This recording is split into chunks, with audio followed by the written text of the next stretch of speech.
Hello friends, in this video I am going to discuss Dejection and Ode by S.T. Coleridge, and we'll see line by line explanation and analysis of this poem. First, let me give you a brief background of this poem, right? So the background goes like this. This is an ode, right? Ode, this address to somebody, right? So he loves a woman named as Sarah Hutchinson, right? So this ode is a letter to her, and in this poem her name is replaced with "O Lady." So it's a kind of personal poem or autobiographical, right? And another thing you have to keep in mind, you can take this poem in different perspective, or you can say that he is dejected. Basically it's a dejection, right? Dejection, a rejection, the negative feelings, sadness, grief, right? Forlorn, and all of these synonyms for this dejection. And another important thing, perspective, is that of nature, right? His treatment of nature is different from that of Wordsworth. For Wordsworth, the outside nature matters a lot, and for Coleridge, the inner nature matters a lot. And he believed that what we feel inside, the outside nature seems to us like that, right?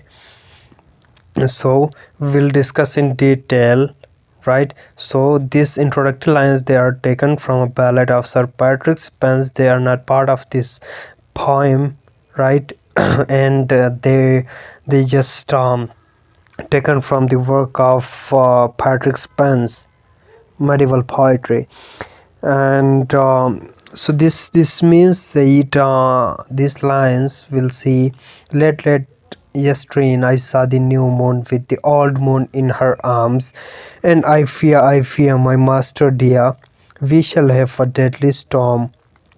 So again, this is refers to an allusion and story of a sailor, right? Who has the intuition that he has the fear that when he was going to sail the ship, he has some intuition, a feeling of that he's going to drown, but he didn't listen to his inner thought, inner nature, or intuition, but he listened to the order of the king, so they drowned, right? So it again refer to that story. And so we'll begin by stanza 1. It goes like this. He say, well, if the bard was weather-wise who made the grand old ballad of Sir Patrick Spence, this night so tranquil now will not go hence, unroused by winds that play a prosier tread than those which mould yon cloud in lazy flakes, or the dull sobbing draught that moans and rakes upon the strings of the alien lute, which better far were mute, right? So again refers to that story. If the bard, if the poet of that ballad of Sir Patrick was wise, weather-wise, he didn't take that journey or voyage, right? So didn't drown, right? So he must be wise. And again refers to that wind or the storm. And then here is an allusion is there, alien lute. So Elias, this refer to Elias, who is the god of wind, right, according to mythology. And lute refers to the wind harp, which is played by wind, right? When wind pass through that flute, it just play, right? And further he is saying that which better far were mute, right? So it must be mute. For law, right? He said that look, the new moon, winter bright, and offers spread with phantom light, with swimming phantom light. So our separate, but rimmed and circled by circle thread. I see the old moon in her lap, foretelling the coming on of a rain and squally blast. And oh, that even now the gusts were swelling, and that slant night shower driving loud and fast, those sounds which oft has raised me, whilst they have and sent my soul abroad, might now perhaps their wanted impulse give, might startle his dull pen and make it move funly, right? So here again it refers to but rimmed, right? Rimmed, the axis, right? So the rimmed and circled by silver thread refers to the silver lining of the moon, right? And it symbolizes hope is still there. He says that hope is still there, and this silver thread, it's a herald, a sign of an impending storm, right? Coming of a storm, it give a hint, right? And then he's saying about, he thinks that his feeling of sadness is lifted up by the storm, right? So these sounds which oft has raised me will stay out and set my soul abroad, right? So he just wish that his inner dejection, the sad feelings will be drive away by that storm, carried away by that storm. And perhaps their wanted means unusual impulse gave, might startle means revival, startle, bewilder, surprise. And so revival this dull pain and make it move and live, so move his inner dejection, and so that he feel live, right? And happy. And in stanza 2 he says that a grief without a pang, void dark and drear, a stifled drowsy unimpassioned grief which finds no natural outlet nor relief in word or sigh or tear.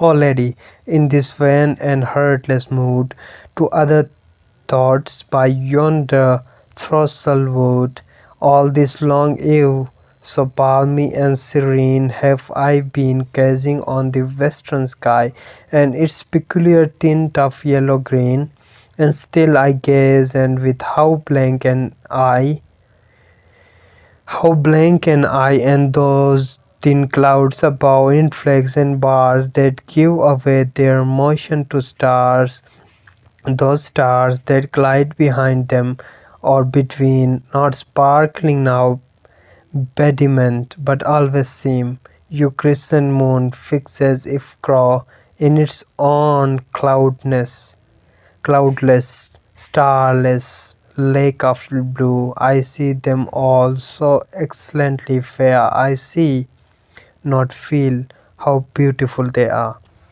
Right?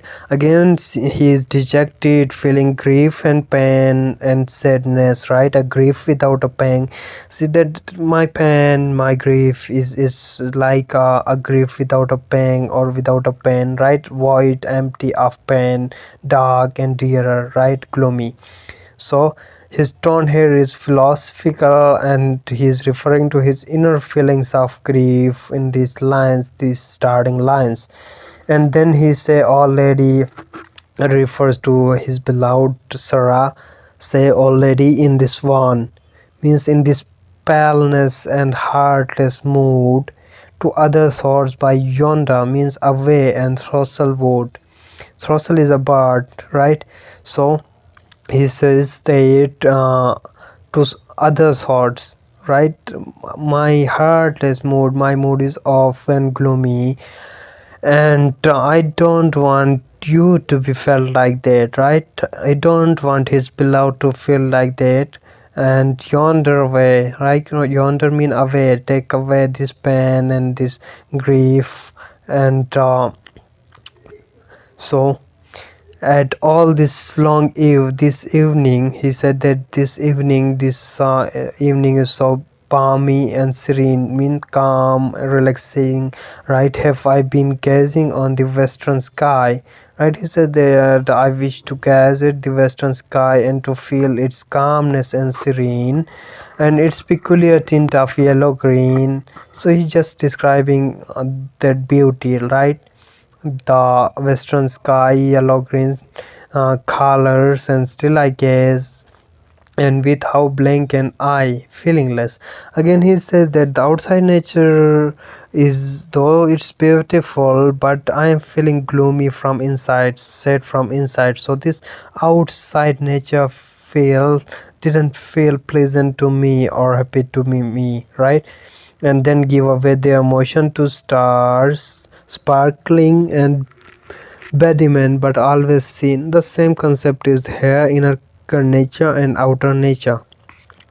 Right? The outer nature is beautiful, but the Coleridge is feeling dejected, sad, gloomy from inside. So, as I already told you in the beginning, that his treatment of nature is different from that of Wordsworth, and he Coleridge believes in the inner nature, right? And now we'll see, right? uh, Further lines, stanza 3, he says that my genial spirits fell, and what can these avail to lift smothering weight from off my breast? It were a vain endeavour, though I should gaze forever on that green light that lingers in the west. I may not hope from outward forms to win the passion and life whose fountains are within. These last two lines, they are very important, significant lines, right? So he says that my genial, he's referring to his lively, joyous, right spirit. He's not feeling good. He said that I may not hope from the outward forms to win the passion, right? And his philosophy means inner nature is make more important than the outside or the physical nature, right?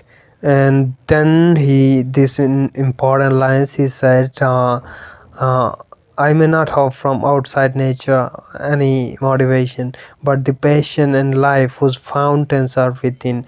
The essence is within the inner nature, the poetic inspiration, right? His imagination is within, and he shouldn't hope from the outside or the physical nature give him relief, right? It didn't give him relief, the outside nature. He didn't hope so. And in stanza 4, he says that O lady, we receive but what we give, and in our life alone does nature live.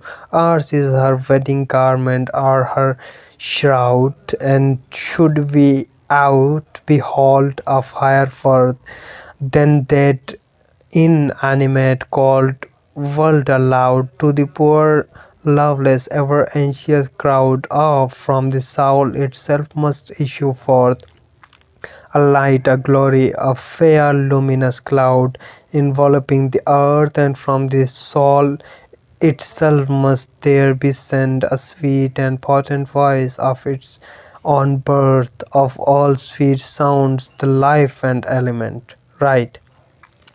So in this stanza he says that it is he, right? It is us, it is we who give shape to the outside nature. If we are feeling happy from inside, right, then the outside nature feels pleasant to us, right? And then here in this line, in our life alone does nature live, his opposing viewpoint of Wordsworth, the same oppose, he just perceive nature just opposite of that of Wordsworth, and that nature is nothing, lifeless. The outside nature is nothing for Coleridge but the inner nature. And he has no intellectual, no celestial light. This concept is not for Coleridge, right? We are Coleridge believe that we are representatives of nature. If we are happy, then the nature looks good. At that time, that we at the time of wars or other problems or industrial revolution, right? Such problems exist at that time, which make him depressed from inside. So outside nature doesn't able to please him, right? So he's giving important to his inner nature, inner soul, right? Referring to soul which is immortal, right? A light, a glory, and fair luminous cloud enveloping the earth. And Further, in stanza 5, he says that, "Oh, pure of heart, thou needn't not ask of me what this strong music in the soul may be, what and wherein it doth exist, this light, this glory, this fair luminous mist, this beautiful and beauty-making power, joy, virtuous lady, joy that never was given save to the pure, and in their purest hour, life and life's affluence clouded once and shower. Joy, lady, is the spirit and power which wedding nature to us give in dower, a new earth and new heaven, undreamt of by the sensual and proud. Joy is the sweet noise, joy the luminous cloud.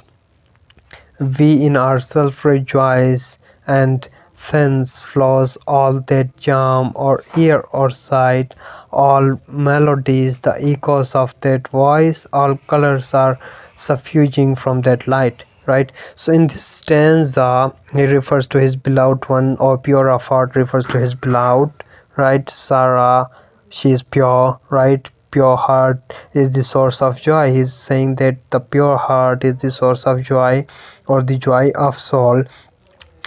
And again, he is also referring to his imagination, that this imagination and poetic inspiration, where it exists. He said that where this poetic inspiration or imagination exists, in body, mind, or soul, or heart, or in external objects, right? So what and where that exists, right, refers to that. And then he says that joy, virtuous lady, joy, right? So here joy refers to that poetic inspiration and the imagination, right, which gives him joy. And now his poetic inspiration and imagination is declining, so that's why he is dejected, right? And he wants his beloved one Sarah to be joy, to be happy, unlike him, right? Life and life affluence means life flow out clouded once and shower. Joy, lady, right, is the spirit and power. And then he's talking about imagination, purity, and joy. And he's saying that the earth we see and the earth we listen, right? This refers to songs and music, which is art, and within our soul we have the flow of imagination. And in this sixth stanza, he says that there was a time when thou, my path was rough, this joy within me dulled with distress, and all misfortunes were but as the stuff whence fancy made me dream of happiness, for hope grew round me like the twining vine. Right? So he is referring to his hard times, the difficulties, and harsh circumstances that he is going through, right? His path was rough, and then his imagination is diminishing or losing, right? And he is just surrounded by this materialistic life, right, which take away his imagination, right? And so here he says that, and fruits and foliage not my own seem mine, and now affliction bow me down to earth, nor care I that they rob me of my mirth, but oh, each vegetation suspends what nature gave me at my birth, my shaping spirits of imagination.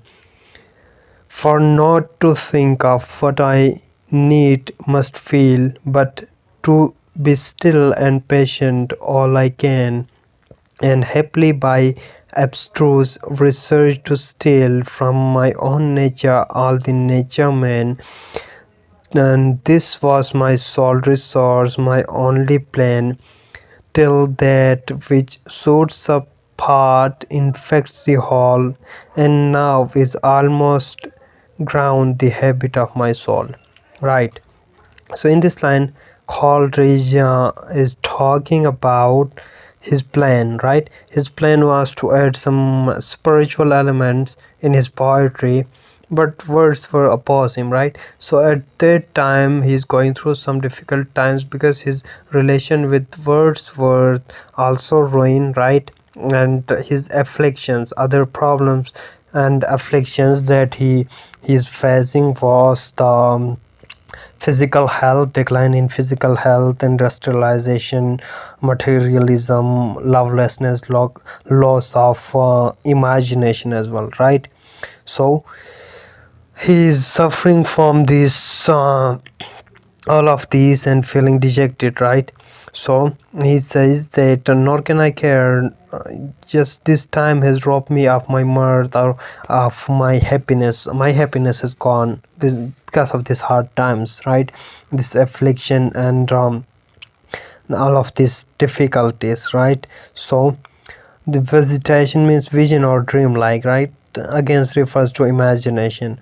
So he just wished to have appearance of divine or some supernatural being to make him happy, and shaping the spirit of his imagination to reshape his imagination, regain of his imagination. And happily means by chance or by instant. He said that he wished to be by chance or by instant, some magic happen to happen so that he just regain his imagination, right?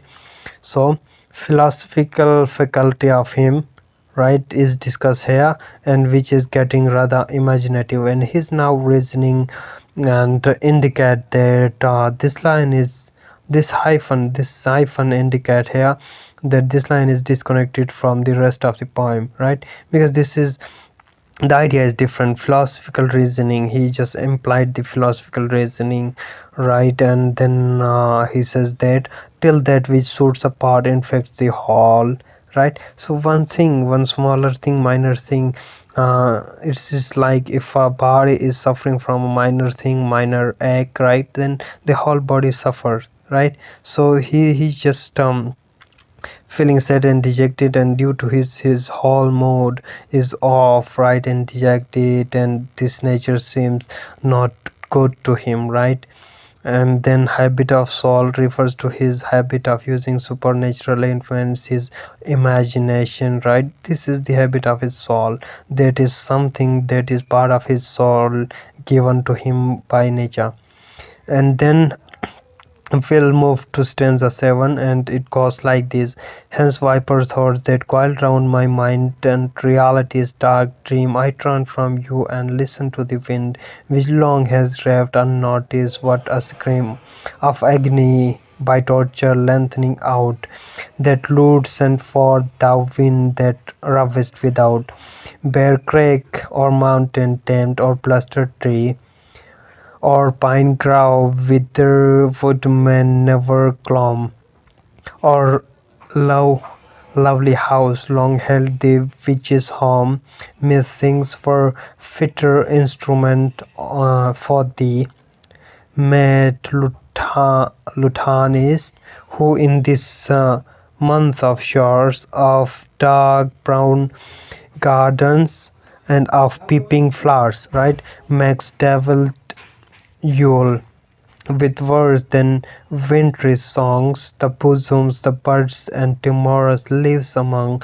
Thou actor perfect in all tragic sounds, thou mighty poet, even to frenzy bold, what tellest thou now about this of the rushing of host in rout, which groans of trampled men with smarting wounds, at once they groan with pain and shudder with cold.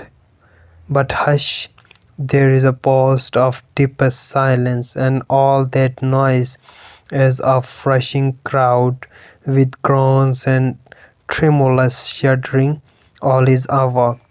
It tells another tale with sounds less deep and loud, a tale of less afraid and tempered with delight at Otway's self had framed the tender lay this of little child upon a lonesome wild, right?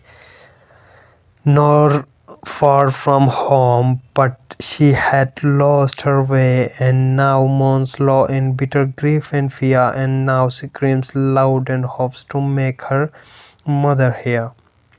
So, in this stanza, he's just talking about his inner gloominess, sorrow, and poisonous thoughts that are coming to his mind. Viper is a kind of snake, right? So he's referring to some poisonous thoughts inside, right? A reality dark stream, everything is dark, right?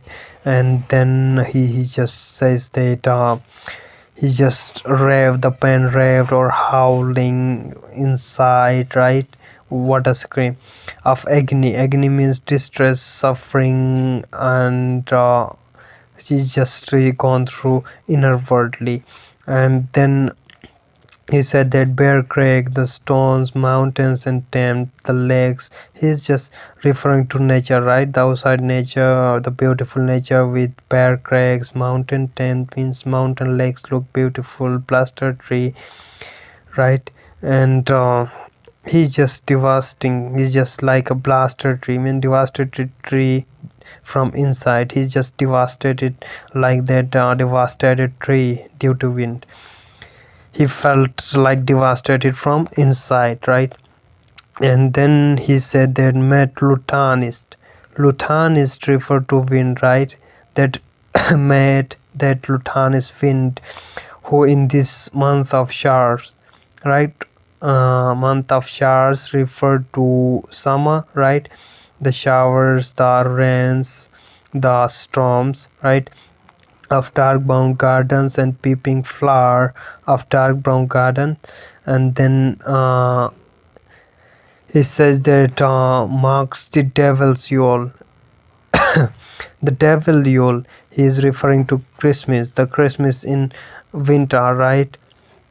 And worse than the wintry songs, the sad songs and the gloomy songs made him more sad even, and the blooming buds and timorous leaves among. And then he said the actor here refers to wind or the poet, right? Said that the actor perfect in all tragic sounds, thou mighty poet, right? Again refers to wind, the power of wind, that the power wind has got such power to devastate the trees, and then shedding of leaves in autumn or winter, right? The gloominess. So he's just devastated from inside, that fallen, like that fallen leaves, right? Timorous leaves, right? And then he's referring to the wind, the power of wind, right? And then what tell thou now about, right? This of rushing and of host in rout. So it's like an army who just retreat, move back and give up, right? In such condition he is falling from inside, right? But hush, there is pause of deep silence. Deep silence was there, right? From inside only silence, dark, pain and grief. A tale of less afraid means afraid. And then again he's referring to Otway's, right? Thomas Otway song, which is a sad song, right? He just said that I just want to listen to that sad song, Otway's self and frame the tender lad, the charming, the sad song, this of little child, right? And upon the lonesome wild. And here in these lines, not far from home, but she had lost her way, and now mourns low in bitter grief and fear. So, as opposite to Wordsworth's idea of child, for him, the child is only a small creature, but nothing else. But for Wordsworth, we see that the child is close to nature, innocent, and all of these. And then these last two lines, these are reference to the Wordsworth poem Lucy Gray, right? And then this is the last stanza, and here he says that this midnight but small thoughts have I of sleep, right? He said that some poisonous thoughts makes me restless and I'm unable to sleep, right? But he want his lover to sleep calmly at night, right? Full seldom may my friend such vigils keep, right? So vigils, night watchers, who do not stay, who stay all night and didn't get any sleep. So I want to be that vigil, and I want my lover to sleep calmly. Visit her gentle sleep with wings of healing, and may this storm be but a mountain birth. May all the stars hang bright above her dwelling, silent as thought they watch the sleeping earth. With light heart may she rise, right? His beloved, right? She rise, prosper, right, and sleep calmly, and gave fancy cheerful eyes, joy lift her spirit, joy attune her voice. To her may all things live from pole to pole, their life the aiding of her living soul. O simple spirit, guided from above, dear lady friend, devoutest of my joys, thus mayest thou evermore rejoice.